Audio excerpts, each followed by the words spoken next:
So my name is Nico. I studied business administration in Germany at the University of Cologne. I was ranked first out of all 520 graduates in 2021. I'm now finishing up my master's at the London School of Economics, and this is how I study.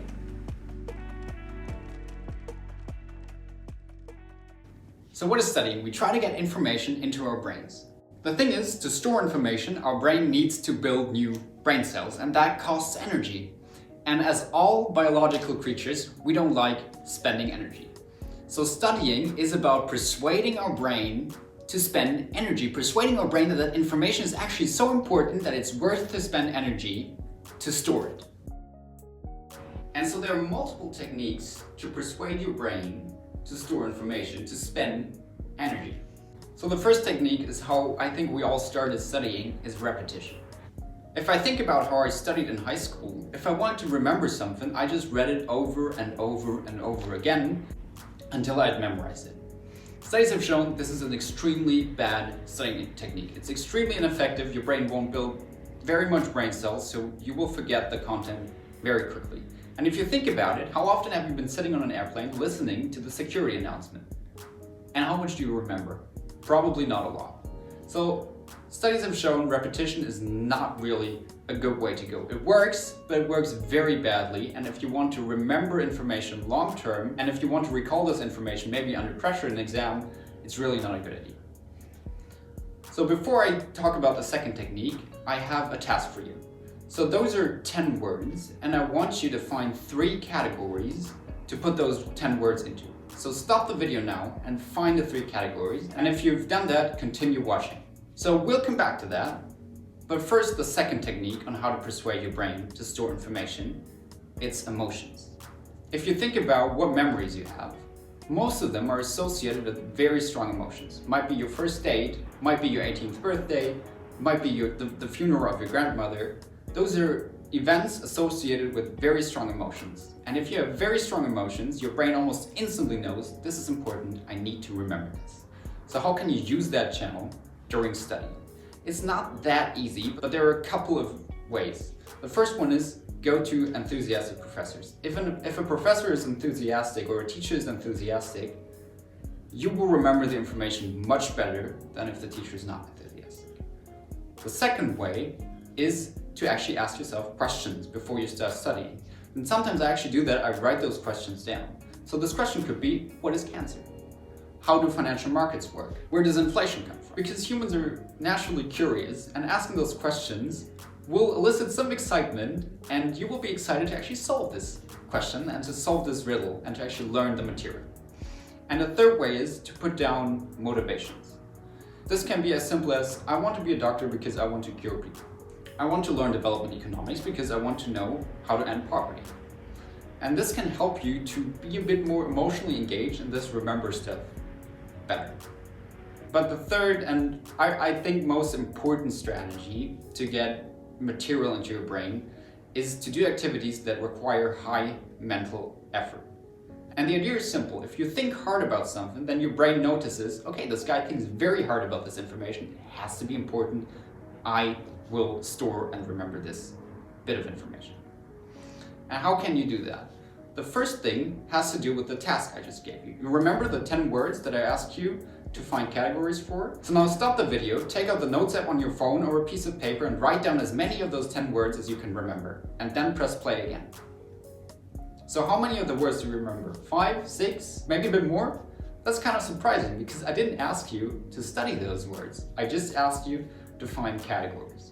So what happened? When I asked you to find categories, that means you had to think about those words because you had to apply a structure to those words. And that is a trick to force your brain to think about material. If you have to take material and put it into your own structure, you're thinking about the material. And remember, if you're thinking, you are learning. So how can you use that in studying? So the thing I always do before I go into a lecture is I look at the big picture of that lecture and I write down the structure of the lecture, how I think it will turn out. So how would this be for the contents of this video? It would be very simple. This video is about studying, and we're going to look at 3 techniques on how to study: repetition, emotions, and high mental effort. And this would be the notes I'd start with and I'd go into the lecture with. And then I would fill in those notes, maybe change the structure, because I see the structure that I thought is not really the structure of the material. So when you do that, when you prepare a lecture, you don't have to understand everything. You just look at the structure of the lecture, the big picture, what is the topic of the lecture, and what are the main themes of the lecture, and you just write them down. It usually takes 5 minutes. It shouldn't take longer because you don't want to understand and study the material fully. You just want to prepare yourself and to set up a structure for the lecture. And by the way, this is a very good trick to ask good questions during the lecture, because many students or many people are caught up in details, and if you find your structure and if you're thinking about the structure, this will lead you to the big picture questions. So how does this result relate to the overall topic of the lecture? How does this actually relate to the chapter we did before? Those are usually the questions that the lecture is after, right? We're not super concerned about details. They may be important, but in the end, we're concerned about how to solve poverty, what is cancer. Those are the big questions, and those are actually the good questions. The second way to force your brain to think hard about information is called active recall. And that's the concept that you just want to retrieve information from your brain. You want to make your brain think about information and retrieve that. And there are two main methods to do that. The first one is flashcards. Almost every good student I know uses a program called Anki. It's a free program and it's just flashcards. So questions on one side, answer on the other side. There's one thing students often do wrong with flashcards, is they take hours to write those flashcards. And writing flashcards just means taking information from one place, the slides of the professor, and putting them onto the flashcard. You can already see that's not a high mental effort activity, so that's not going to be very effective. So here's what I do. So this is an original flashcard I use for my macroeconomics course, and you see the question on the front, and you see I just made a screenshot of the slide and pasted that as an answer. So this takes almost no time, but I have my flashcard ready. So when I review them, what I usually do is I just take out a blank piece of paper and I write down bullet points of the answer. I don't write down the full-fledged answer because that takes a lot of time. I just write down the main points of the answer. So this is actually how a piece of paper looks like when I do flashcards. You see, it's not really orderly. It's just I try to write down some of the things so I don't get distracted. Writing down helps me. I see other students doing it without writing down, but for me, writing at least something down helps me stay on track and stay focused. The second way that uses active recall very obviously is doing problems. Most university courses have some kind of problem sets and past exams, and this is the ideal way to study. You just go through the problem sets and you actively recall the information. You only need to be careful. If you do problem sets, don't look at the solutions too quickly. Why? Because you want to think hard about the problems. Remember, if you don't think about the problems, if you just read the problem, you think in your mind, okay, I have no idea how to solve this, and you look at the solutions, you haven't put a lot of thought into the material, which means you haven't learned or studied anything. So if you see a problem that seems hard, stick with it. Maybe set yourself a timer, 3 minutes. I'm just gonna think about the problem and try to solve it. And even if you solve it wrongly, your brain will remember the correct solution when you read it. Why? Because you've thought hard in the problem, you thought of a wrong path, and that makes the right path stick way better into your brain. So if you solve problems, give them some thought. That's the most important thing when you do problems. Another way you can force your brain to exert more mental effort is to use spaced repetition. And the concept is very simple. It's easy for your brain to remember stuff you revised 5 minutes ago, but it's hard for your brain to remember stuff you revised 5 days ago. So what you shouldn't do is do a classic study plan many students do. I do lecture 1 and questions for lecture 1 at the first day, lecture 2 and questions for lecture 2 at the second day, and so on. What is way better is to do lecture 1 and questions for lecture 2 at the first day, lecture 2 and questions for lecture 1 at the same day. Because that way there's more time between you revising the lecture and you doing the questions, so the questions will be harder for you. That of course means that you'll learn more. And Anki flashcards actually has a great algorithm to automatically show you the cards at the right time. I actually have never forgotten something I've put on my Anki flashcards because that algorithm works so great in practice. So all in all, I can now show you my study plan for an exam. So this is my original study plan for my microeconomics exam in my master's degree. It's nothing magic, it's not rocket science. You just see, okay, this course had 5 topics. I reviewed all of the lecture slides, but you already know that I did the problems for those lectures at different days because I want to use spaced repetition. You also see that I did not even solve all of the problem sets again.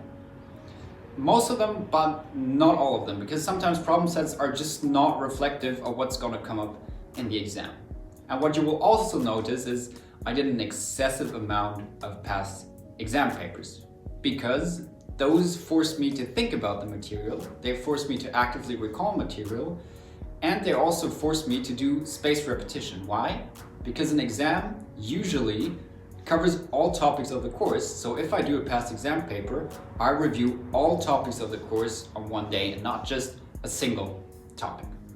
And when I review the lectures, I don't spend a lot of time on that. If there are key concepts, I'll just make a screenshot and put them into an Anki flashcard. That's usually actually the last activity I do during a day.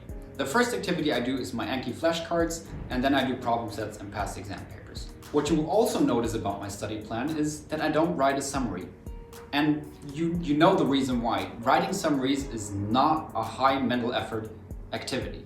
Here's a random summary I took from the internet. And what you see is this person just took the lecture notes and copied them to make her own summary.